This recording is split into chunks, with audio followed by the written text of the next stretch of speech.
So transfusion medicine can be a place where science, healthcare policy, and politics all come together. For the large part of my consultant career, I was working with the possibility that the human form of mad cow disease, which is known as variant CJD, could be in the blood supply and could be transmitted to patients. And so we had to make safety decisions really based on minimal evidence of what the harm could be. Back in the 1990s, when the BSE epidemic had happened, there was concern that hundreds or thousands of people perhaps might have been infected by VCJD through eating contaminated beef.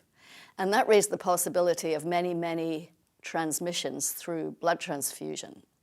The real difficulty is that the infectious particles called prions, which cause variant CJD, are extremely difficult to detect in any kind of blood test. There's no DNA or RNA, and there's no antibody response that could be tested for. So we were largely working in the dark. Luckily, there was evidence that prions were concentrated in white blood cells, and we already had commercially available filters for taking white blood cells out of each blood donation individually. So we were able to introduce routine white cell filtration of the entire blood supply in a relatively short space of time, and we introduced that in 1999. Tragically, there were several people who acquired variant CJD and sadly died and were probably infected through transfusions.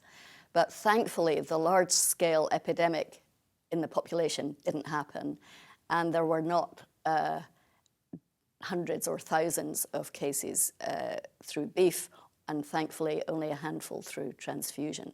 So we have not seen over the last 20 years any transmissions of variant CJD. And there is still a lot we have to learn.